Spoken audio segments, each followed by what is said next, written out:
जय Hind to all of you. आप सभी का बहुत बहुत स्वागत है हिंदी के इस लाइव सेशन में। आज हम लोग चैप्टर नंबर 4 से लेकर के चैप्टर नंबर 6 तक ऑब्जेक्टिव करने वाले हैं। जुड़ चुके हैं सुजीत कुमार, सैड बॉय, रुपेश कुमार, बाबू सराफ, विकास कुमार यादव, अनिकेत कुमार, अंजलि, सिमरन, शिवानी, इरफान अली, आदित्य कुमार। चलिए, good evening to all of you.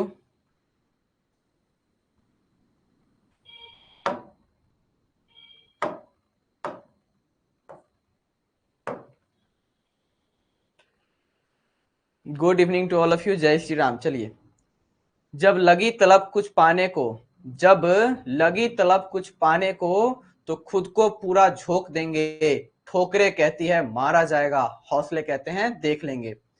हम लोग सेशन को शुरू करते हैं। हाँ, सेशन शुरू करने से पहले इंपॉर्टेंट इंफॉर्मेशन है आप लोग के लिए। आज के सेशन में चैप्टर नंबर 4, 5 और 6 ये तीनों मिलाकर के टोटल 105 ऑब्जेक्टिव है। तो आप लोगों को केवल जवाब देना है। पहले कॉपी और पेन लेकर के बैठ जाइए और उसमें आपका जवाब लिखना है। कितना सही होता है, कितना गलत होता है, ये आपको काउंट करके लास्ट में बताना है कि किसका कितना नंबर आया ऑब्जेक्टिव में। ये एक तरह से ऑब्जेक्टिव का सीरीज चल रहा है, टेस्ट सीरीज चल रहा है आप लोगों का। तो रेडी हो जाइए पहला क्वेश्चन को लेकर के। आप लोग कॉपी और कलम लेकर के भी रेडी हो जाइए।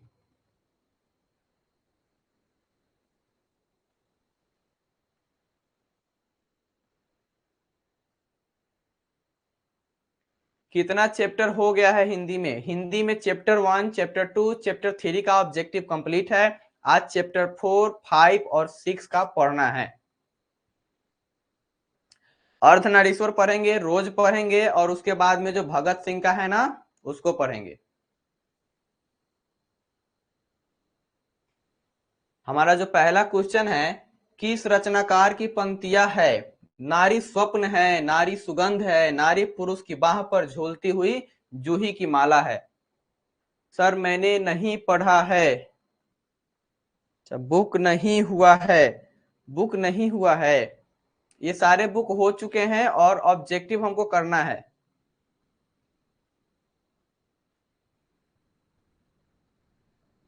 कुमार सिंघानिया डी होगा सर, बिल्कुल सही जवाब है। Option number D is the correct option.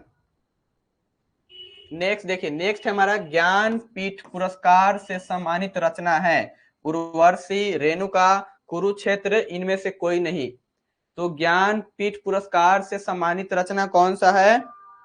Urvashi है। कौन सा? Urvashi. Option number A is correct option. युद्ध और शांति की समस्या पर लिखी गई काव्य कृति है। कुरुक्षेत्र, रश्मिरथी, परशुराम की प्रतीक्षा, इनमें से कोई नहीं। बताइए ऑप्शन क्या होगा?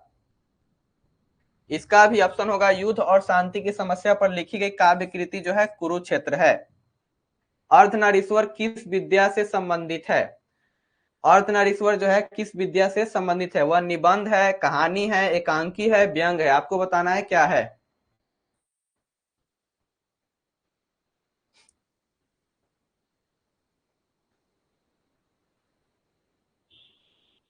तो अर्धनारीश्वर क्या है हमारा? एक निबंध है। Option number A is correct option. Ardhanarishvar शीर्षक निबंध के निबंधकार कौन है? जो अर्धनारीश्वर शीर्षक है उस निबंध के निबंधकार कौन है? रामधारी सिंह दिनकर, मैथिली शरण गुप्त, सुमित्रा नंदन पंत, जगदीश चंद्र माथुर। आंसर क्या होगा बताइए।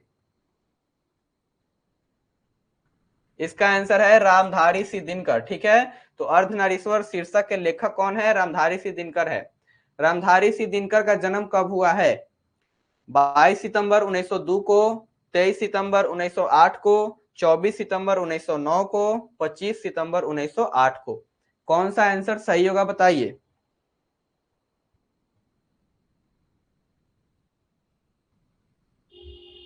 ऑप्शन नंबर बी यानी 23 सितंबर 1908 को उनका जन्म हुआ है। रामधारी सिंह दिनकर की मृत्यु कब हुई है? उनकी मृत्यु कब हुई है बताइए, कब हुई है?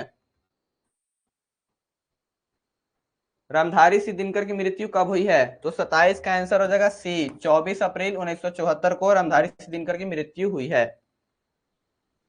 रामधारी सिंह दिनकर का जन्म कहाँ हुआ था? रामधारी सिंह दिनकर का जन्म कहाँ हुआ है? इटारसी मध्य प्रदेश में, ढाका बंगाल में, लहमी उत्तर प्रदेश में और सिमरिया बेगूसराय बिहार में। तो उनका जन्म कहाँ हुआ था? 8 का 8 का आंसर डी, बहुत बढ़िया, सिमरिया बेगूसराय बिहार करेक्ट आंसर है। दिनकर को किस गद्य पुस्तक पर, यानी दिनकर जी को किस गद्य पुस्तक पर साहित्य अकादमी पुरस्कार मिला था? अर्धनारीश्वर पर, शुद्ध कविता की खोज, संस्कृत के 4 अध्याय, दिनकर की डायरी। यानी उनको साहित्य अकादमी पुरस्कार किस किताब के उपलक्ष्य में उनको दिया गया था? 9 का आंसर हो जाएगा सी, यानी संस्कृत के 4 अध्याय के लिए उनको साहित्य अकादमी पुरस्कार दिया गया था। सी नंबर बहुत बढ़िया है।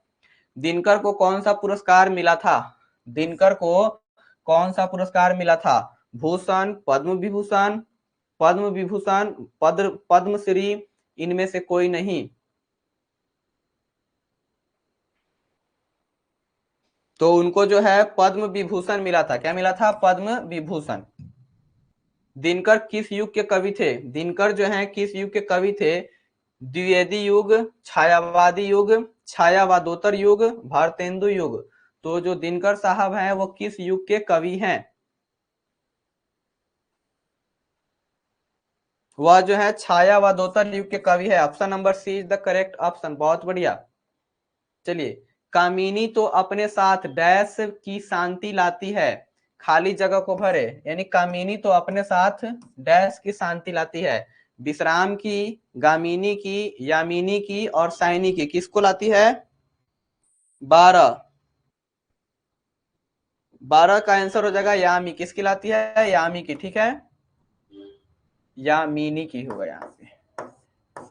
चलिए, जिस पुरुषों में नारीत्व नहीं है वह क्या होते हैं? जिस पुरुषों में नारीत्व नहीं है वह संपूर्ण है, अपूर्ण है, अधूरा है, इनमें से कोई नहीं। तो 13 का आंसर क्या होगा?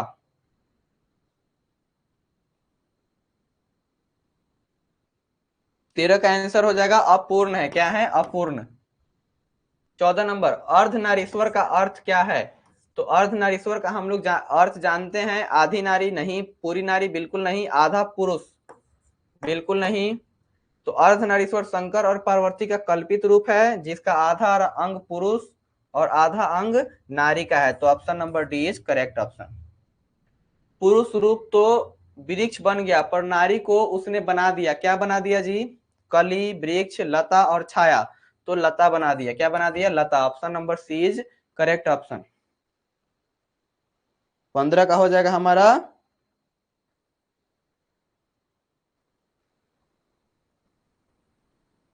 नेक्स्ट। बिहार से संबंधित कौन से रचनाकार है? बिहार से संबंधित कौन से रचनाकार है? मोहन राकेश, शमशेर बहादुर सिंह, शमशेर बहादुर सिंह, रामधारी सिंह दिनकर और इनमें से कोई नहीं। तो चारों में से आंसर क्या हो जाएगा? 16 का। 16 का आंसर सी, रामधारी सिंह दिनकर। बिल्कुल सही जवाब है। रामधारी सिंह दिनकर जो है कहां से बिलोंग करते हैं? बिहार से। पराधीनता के कारण नारी अपने अस्तित्व की अधिकारी अधिकारी नहीं रही। ठीक है, अधिकारिणी नहीं रही। ठीक है, अधिकारिणी नहीं रही। किस पाठ से संबंधित है? तो हंसते हुए मेरा अकेलापन, ओ सदा नीरा, संपूर्ण क्रांति, अर्धनारीश्वर। तो कहां से है? अर्धनारीश्वर से है।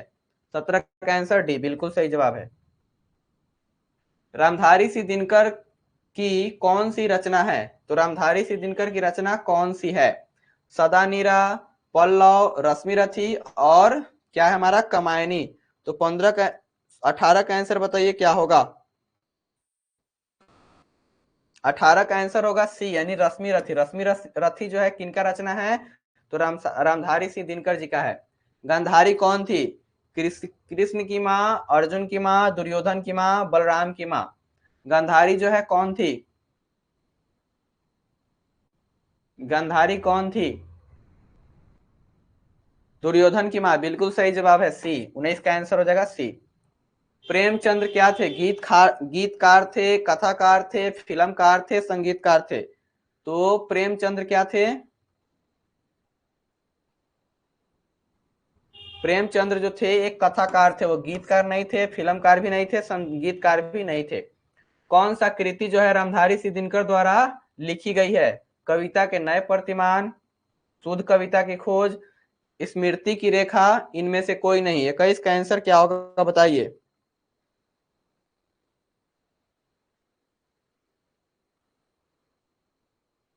तो 21 का आंसर होगा बी, यानी शुद्ध कविता की खोज किनके द्वारा लिखा गया है?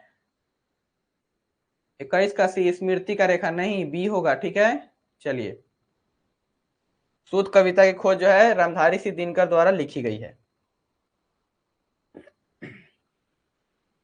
प्रेमचंद की रचना है, प्रेमचंद्र द्वारा की गई रचना कौन सी है? शेखर एक जीवनी, पूस की रात, सिपाही की माँ, मेरी वियतनाम यात्रा। तो कौन सा आंसर हो जाएगा?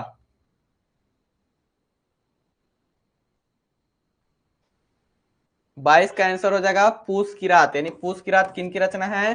तो प्रेमचंद्र जी की रचना है। अर्धनारीश्वर किसका कल्पित रूप है? तो शिव और पार्वती जी का कल्पित रूप है। रामधारी सिंह दिनकर के पिता का नाम क्या था? रामधारी सिंह दिनकर के पिता का नाम क्या था? तो उनके पिता का नाम जो था रवि सिंह था। क्या था? रवि सिंह।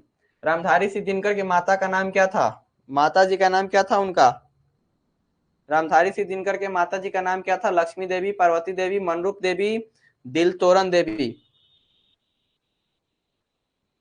उनके माता जी का नाम था मनरूप देवी। 25 का आंसर सी। 26 देखिए, रामधारी सिंह दिनकर के पत्नी का नाम क्या था? माया देवी, छाया देवी, श्यामवती देवी, राजो देवी। तो उनकी जो है पत्नी का नाम क्या था? माया देवी, छाया देवी, श्यामवती देवी और राजो देवी। उनके पत्नी का नाम था श्यामवती देवी। रामधारी सिंह दिनकर बीए किस विद्यालय से किए हैं? वह बीए की परीक्षा किस विद्यालय से दिए हैं? बीए मुजफ्फरपुर से, पटना से, गया से, आगरा से, कहां से?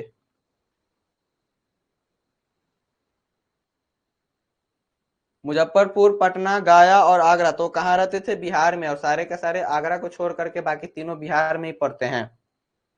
उन्होंने बीए की परीक्षा कहाँ से पास की थी? तो पटना से। बिल्कुल सही जवाब है कुमार सिंघानिया।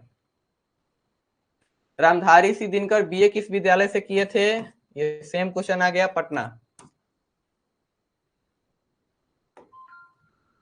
रामधारी सिंह दिनकर बीए किस विषय से किए थे? अब विषय का नाम बताइए। रामधारी सिंह दिनकर जो है किस विषय से किए थे?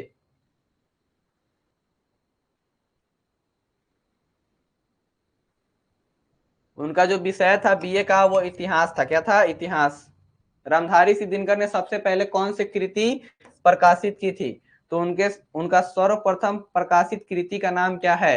प्राण भंग, कुरुक्षेत्र, शुद्ध कविता की खोज, इनमें से कोई नहीं। तो 29 का आंसर क्या हो जाएगा बताइए। 29 का आंसर है प्राण भंग। ये जो है उनकी प्रथम कविता, मतलब प्रथम कृति जो प्रकाशित किया था उन्होंने। रामधारी सिंह दिनकर का जन्म बिहार के किस जिले में हुआ था? बेगूसराय, दरभंगा, मोतिहारी जिला, शिवहर। कहाँ हुआ था?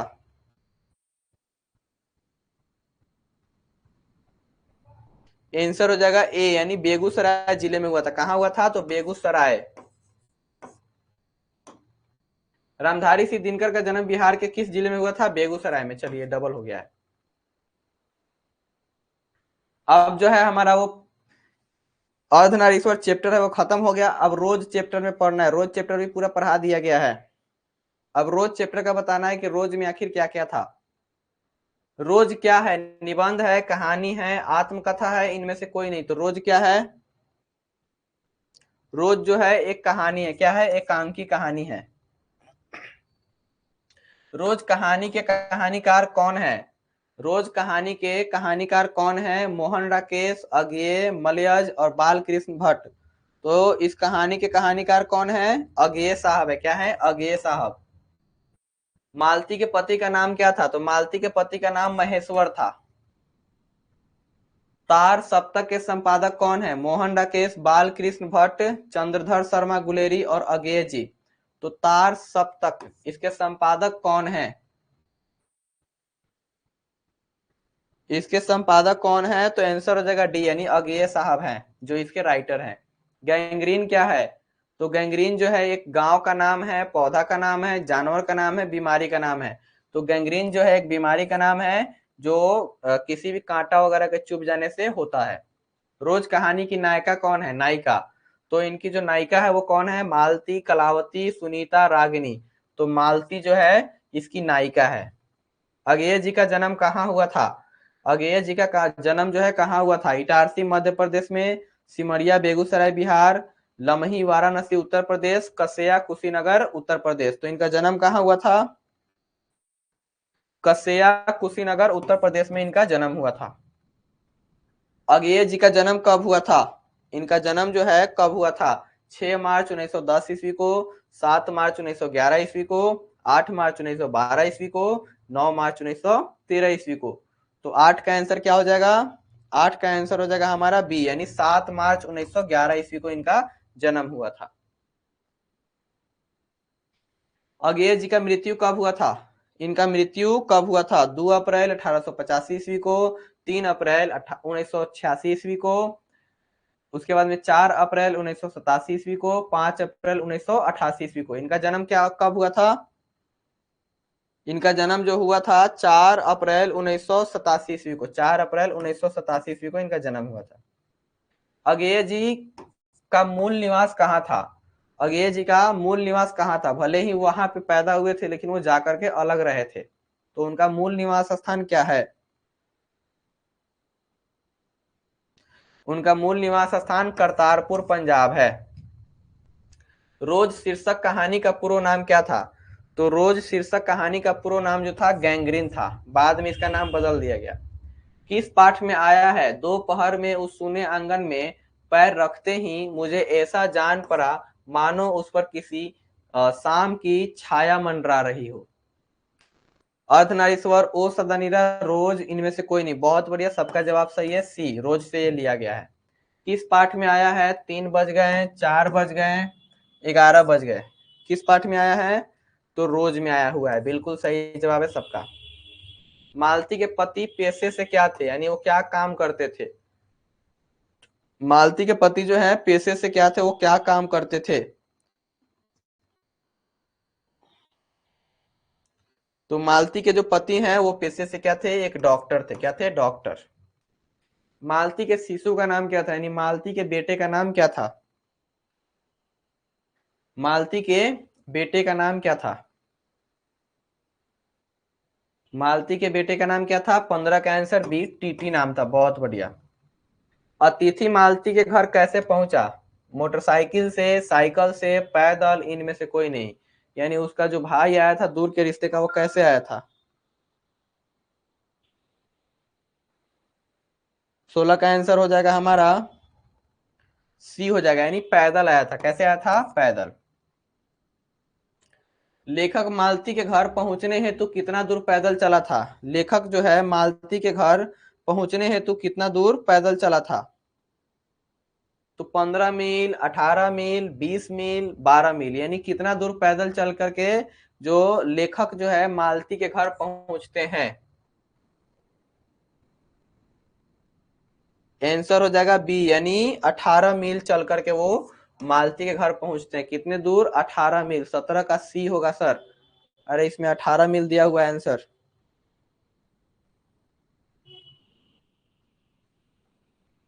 B B B, Sujeet Kumar B. चलिए, इसका जो है आंसर 18 मील दिया हुआ है। ठीक। अगेय का उपन्यास इनमें से कौन सा है? तेरी राम तेरी गंगा मैली हो गई, जादूगर, शेखर एक जीवनी और रस भरी।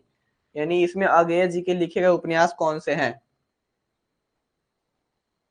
तो इसमें हो जाएगा आंसर राम तेरी गंगा मैली हो गई, ऑप्शन नंबर ए। किस कहानी का शीर्षक गैंग्रीन थी?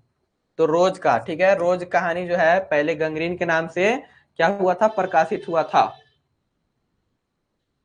रोज किस प्रकार की कहानी है? सामाजिक, ऐतिहासिक, मनोवैज्ञानिक, इनमें से कोई नहीं। रोज जो है वो किस प्रकार की कहानी है? तो वह जो है एक मनोवैज्ञानिक कहानी है। वो बताता है ना कि जो मालती है उसका जीवन जो है एक ही ढर्रे पे क्या है? फिक्स है। और उनकी मनोदशा क्या है? बहुत ही उबाऊ हो चुकी है, यानी बोर हो चुकी है वो अपने जीवन से। अगेय ने कितने सप्तांकों का संपादन किया है? उन्होंने कितने सप्तांकों का संपादन किया है अगेय साहब ने? तो 3 का। कितने का? 3 का, सी। इनमें से कौन अगेय का उपन्यास नहीं है? शेखर एक जीवनी, नदी के द्वीप, अपने अपने अजनबी, त्रिशंकु। ठीक है, 22 का आंसर हो जाएगा डी, यानी त्रिशंकु। ठीक है, त्रिशंकु जो है इनका रचना नहीं है। दूसरा सप्तक कब प्रकाशित हुआ था? उन्होंने दूसरा सप्तक कब प्रकाशित किया था? तो 1951 ईस्वी को उन्होंने दूसरा सप्तक प्रकाशित किया था। रोज कहानी में अतिथि बनकर कौन आता है? मालती का चाचा, मालती का मामा, मालती के दूर के रिश्ते का भाई, मालती का पिता। तो मालती के दूर के रिश्ते का भाई अतिथि बनकर आता है। रोज कहानी कितने घंटे की खरकन के साथ समाप्त होती है? तो 11 बजे क्या होती है? रोज कहानी समाप्त होती है। अगेय किस वाद से संबंधित है? छायावाद से, प्रयोगवाद से, रहस्यवाद से? तो अगेय साहब जो हैं वो किस वाद से संबंधित है?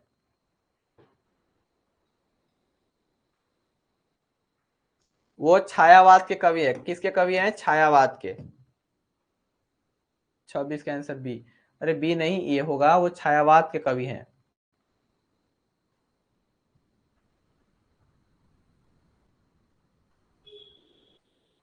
लेखक कितने वर्ष बाद जो है मालती से मिलने आया था? लेखक कितने वर्ष बाद मालती से मिलने आया था? तो 4 साल के बाद। कितने वर्ष बाद? 4 बरस के बाद। बहुत बढ़िया, ये है सबका जवाब। अगेय जी ने कितने वर्ष की उम्र में अपनी कविता लिखनी शुरू कर दी? 8 वर्ष की उम्र में, 10 वर्ष की उम्र में, 12 वर्ष की उम्र में? तो अगेय साहब ने कितने वर्ष की उम्र में अपनी कविता लिखनी शुरू कर दी? 10 वर्ष की उम्र में। कितने? तो 10।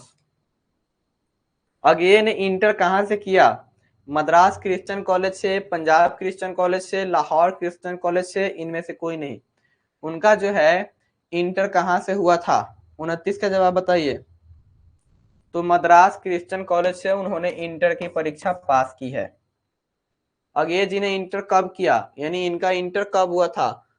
अगेय जी का इंटर कब हुआ? 1926 ईस्वी में, 27 में, 28 में, 29 में? तो आंसर हो जाएगा बी, यानी 1927 में उन्होंने क्या किया? तो इंटर की परीक्षा पास की। अगेय जी के माता का नाम क्या था? बेअंती देवी, लक्ष्मी देवी, पार्वती देवी? इनमें से कोई नहीं। तो इनके माता जी का नाम क्या था? बेअंती देवी। इनके माता जी का नाम क्या है? बेअंती देवी। अगेय जी के पिता का नाम क्या था? तो पिताजी का नाम क्या था इनका? हीरानंद शास्त्री। पहले ही दिया हुआ है। नदी के द्वीप किसने लिखा है? नदी के द्वीप किसने लिखा है? नदी के द्वीप जो है किसने लिखा है? नदी के द्वीप किसने लिखा है?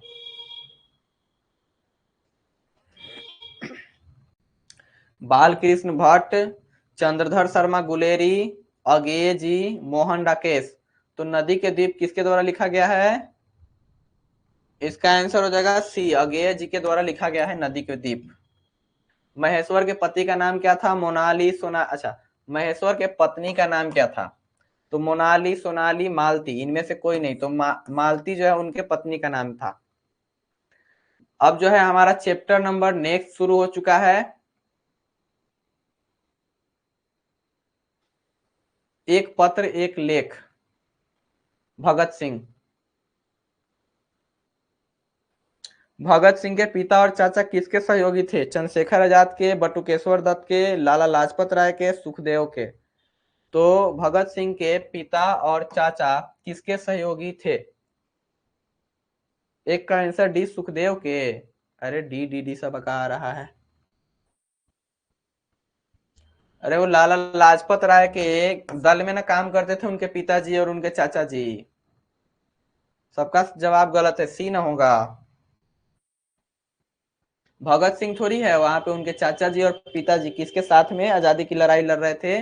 तो लाला लाजपत राय के। एक लेख और एक पत्र के शीर्षक कौन है? इनके लेखक कौन है? भगत सिंह, चंद्रशेखर आजाद, भगवती चरण, क्या है जी वोहरा, चंद्रमा सिंह? आंसर हो जाएगा ए, यानी भगत सिंह। बहुत बढ़िया, सबका जवाब सही है। भगत सिंह का जन्म कब हुआ था? 27 सितंबर 1906 में, 28 सितंबर 1907 में, 29 सितंबर 1908 में, 30 सितंबर 1909 में? तो भगत सिंह का जन्म कब हुआ था? इनका जन्म हुआ था 28 सितंबर 1907 ईस्वी को। 28 सितंबर 1907 ईस्वी को। भगत सिंह को फांसी कब मिली थी? ये तो कोई नहीं भूल सकता। 23 मार्च 1931 को उन्हें फांसी दी गई थी। भगत सिंह का जन्म कहाँ हुआ था? गंगा चक्का लायलपुर में, बंगा चक्का लायलपुर में, रंगा चक्का लायलपुर में। इनमें से कोई नहीं, कोई तो चक्का होगा उनका। 5 का आंसर हो जाएगा बी, यानी बंगा चक्का लायलपुर में। ठीक है, बंगा चक्का लायलपुर में इनका जन्म हुआ था। बी, बहुत बढ़िया। भगत सिंह का पौतरुक गांव कहाँ था? यानी पौतरुक यानी उनके दादा परदादा जी का गांव कहाँ था, यानी कहाँ पड़ता था उनका गांव? खटकर कला पंजाब, खटकर कला अमृतसर, खटकर कला लाहौर, खटकर कला हरियाणा। तो उनका जो है पौतरुक गांव कहाँ पड़ता था? तो 6 का आंसर हो जाएगा ए, यानी खटकर कला पंजाब में पड़ता था। भगत सिंह के पिता कितनी बार जेल गए? एकाधिक बार, यानी एक से अधिक बार, एक बार, अनेक बार, इनमें से कोई नहीं। एक आध बार गए थे और ये हो गया हमारा एक बार, अनेक बार, इनमें से कोई नहीं। तो उनके पिताजी कितनी बार जेल गए थे? तो 7 का आंसर हो जाएगा सी, यानी अनेक बार गए थे। बहुत बार उनके पिताजी जेल गए थे। भगत सिंह की पहली गिरफ्तारी कब हुई थी? भगत सिंह जो है उनकी पहली गिरफ्तारी कब हुई थी? अक्टूबर 1923 में, अक्टूबर 1924 में, अक्टूबर 1925 में, अक्टूबर 1926 में। तो उनकी पहली गिरफ्तारी कब हुई थी? 28 का आंसर डी दे रहा है। उनको फांसी दे दिया गया था 1931 में। ठीक है, तो उनका जो पहली गिरफ्तारी जो है 1926 में हुआ था। भगत सिंह एक पत्र किसको लिखा? यानी इस जो चैप्टर में जो एक पत्र लिखा गया है वह किसको लिखा गया है भगत सिंह के द्वारा? सुखदेव के पास उन्होंने लिखा है। किसके पास लिखा है? अपने मित्र सुखदेव के पास लिखा है। शहीद भगत सिंह का हिंदी लेखक, हिंदी लेखक युवक लेखन यहाँ पे होगा। ठीक, हिंदी लेखन युवक कब प्रकाशित हुआ था? तो उनके द्वारा जो युवक नामक किताब लिखा गया था वो कब प्रकाशित हुआ था? 1924 में, 1930 में, 1929 में, 1940 में।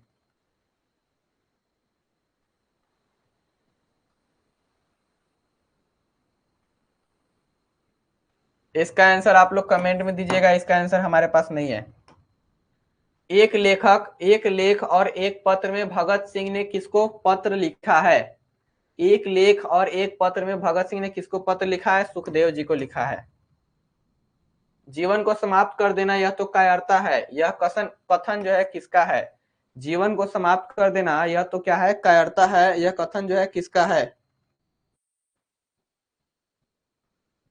इसका आंसर हो जाएगा बी। क्या हो जाएगा आंसर? बी, यानी भगत सिंह का कथन है कि जीवन को समाप्त कर देना ये क्या है? कायरता भरा काम है। भगत सिंह ने कैसी मृत्यु को सुंदर कहा है? अपराध के बदले दी गई फांसी, देश सेवा के बदले दी गई फांसी, दुर्घटना में हुई मृत्यु, इनमें से सभी। तो किस मृत्यु को सबसे सुंदर मृत्यु कहा है भगत सिंह ने? तो 13 का आंसर हो जाएगा हमारा बी, यानी देश के सेवा में दी गई फांसी क्या है? सबसे उत्तम मृत्यु है। भगत सिंह के चाचा का नाम क्या था? तो सुप्रीत सिंह, अजीत सिंह, मनोज सिंह, राहुल सिंह। उनके चाचा जी का नाम था अजीत सिंह। क्या नाम था? अजीत सिंह। 14 का आंसर क्या हो जाएगा? बी। विद्यार्थी और राजनैतिक शीर्षक निबंध किसका लिखा हुआ है? रामचंद्र शुक्ल, दिनकर, भगत सिंह, सुभाष चंद्र बोस। तो 15 का आंसर क्या हो जाएगा? सी, यानी भगत सिंह हो जाएगा।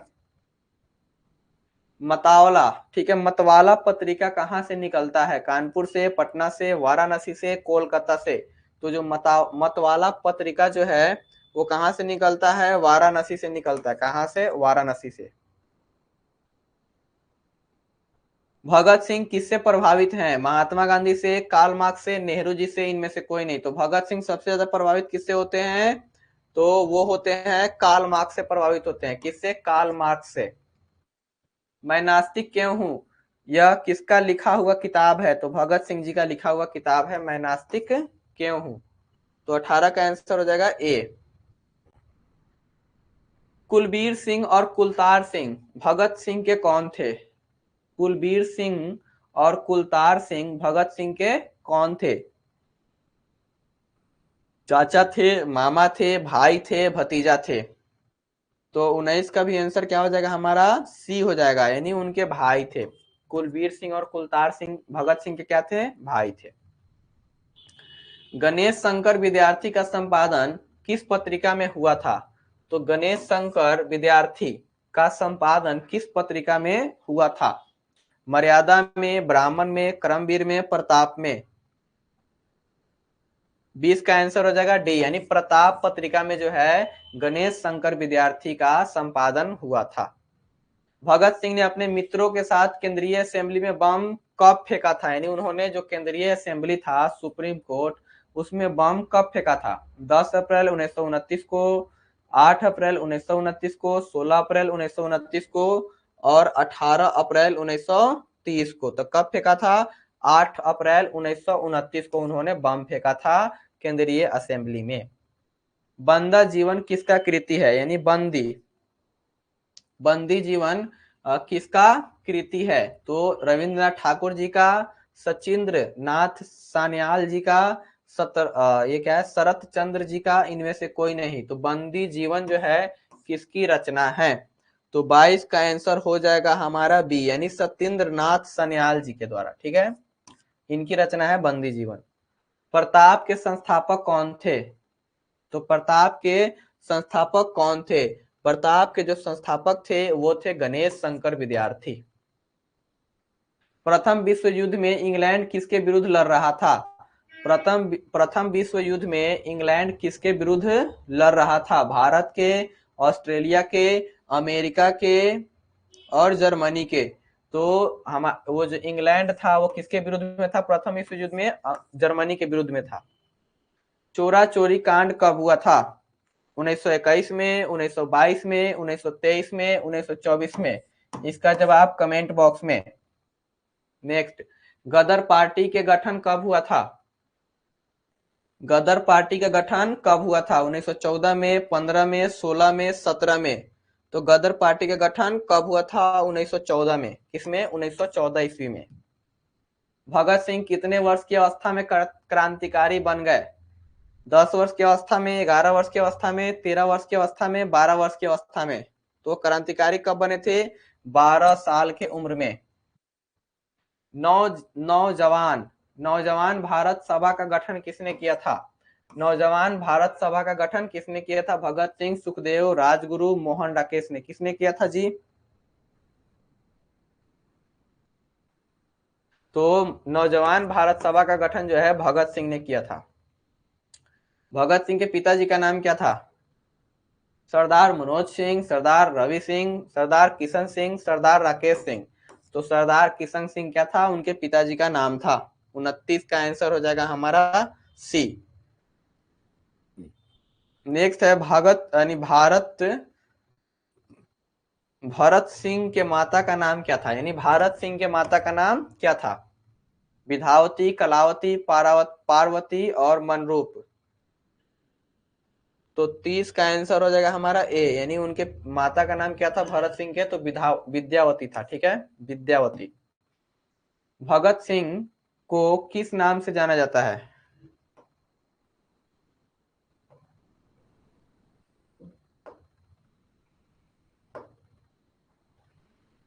यहाँ पे भारत नहीं होगा जी, भगत सिंह होगा ना। उनके माता जी का नाम था विद्यावती। चलिए ये देखिए, भगत सिंह को किस नाम से जाना जाता है? वीर भगत सिंह, आजाद भगत सिंह, शहीद भगत सिंह, लोकमान्य भगत सिंह? तो उनको आप हम लोग किस तरह नाम से अब जानते हैं, उनको कौन सा दर्जा मिला? तो 31 का आंसर सी, यानी शहीद भगत सिंह, शहीद आजम भगत सिंह। नौजवान भारत सभा का गठन कब किया गया था?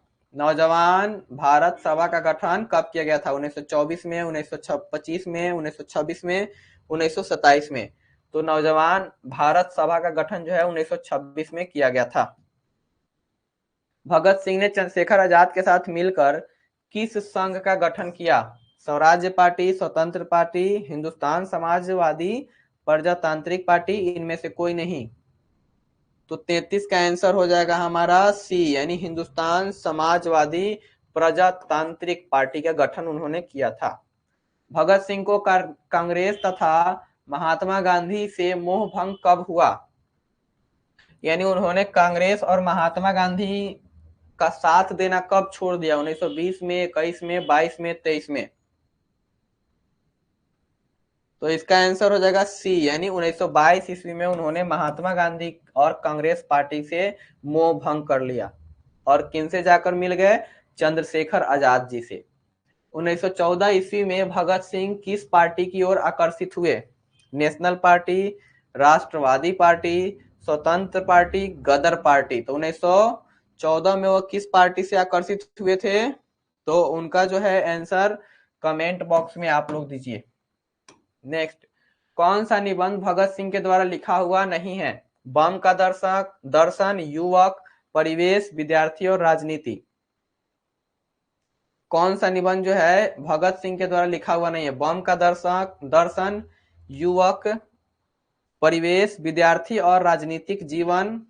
बताइए इसमें से कौन सा नहीं होगा? 36 का आंसर हो जाएगा हमारा सी, यानी परिवेश जो है उनके द्वारा लिखा हुआ नहीं है। भगत सिंह ने अपने लिए सजा के संबंध में क्या विश्वास किया था? क्या विश्वास था? क्षमा का, नर्म व्यवहार का, मृत्यु दंड का, आजीवन कारावास का। यानी वह अपने लिए किस बारे में सोचते थे कि उनको क्या सजा दी जा सकती थी? तो 37 का आंसर हो जाएगा सी, यानी वह सोचे ही थे कि हमको क्या मिलेगा? मृत्यु दंड मिलेगा। भगत सिंह के हृदय में किस भावना का कोई स्थान नहीं? तो क्रोध का, प्रेम का, अहंकार का, इनमें से कोई नहीं। तो उनके हृदय में किस भावना का कोई स्थान नहीं था? 38 का आंसर हो जाएगा बी, यानी उनके हृदय में क्या था? प्रेम का बिल्कुल स्थान नहीं था, प्रेम के लिए। अछूत समस्या किसका लिखा हुआ है? अछूत समस्या जो है किसका लिखा हुआ है? तो अछूत समस्या जो है भगत सिंह के द्वारा लिखा गया है। यहाँ पे जो है हमारा टोटल ऑब्जेक्टिव क्या होता है? कंप्लीट होता है। अब आप लोग बताइए कि आप लोग कितने कितने सही हुए हैं। 38 का बी ठीक है। टोटल आप लोग बताइए कितना कितना सही हुआ, आप लोग कितने नंबर आए हैं?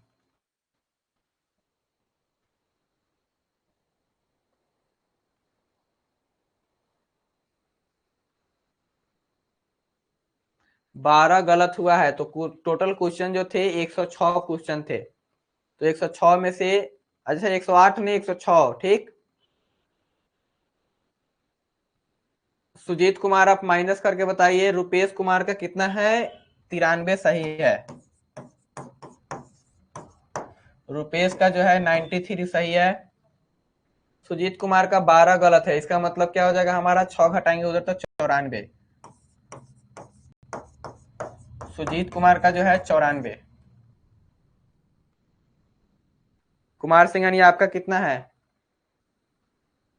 विकास कुमार यादव का 7 गलत है। इसका मतलब 99 सही है।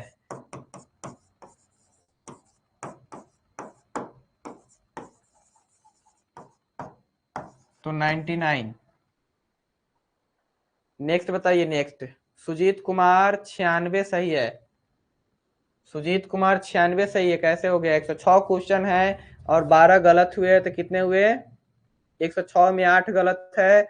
कुमार सिंघानिया।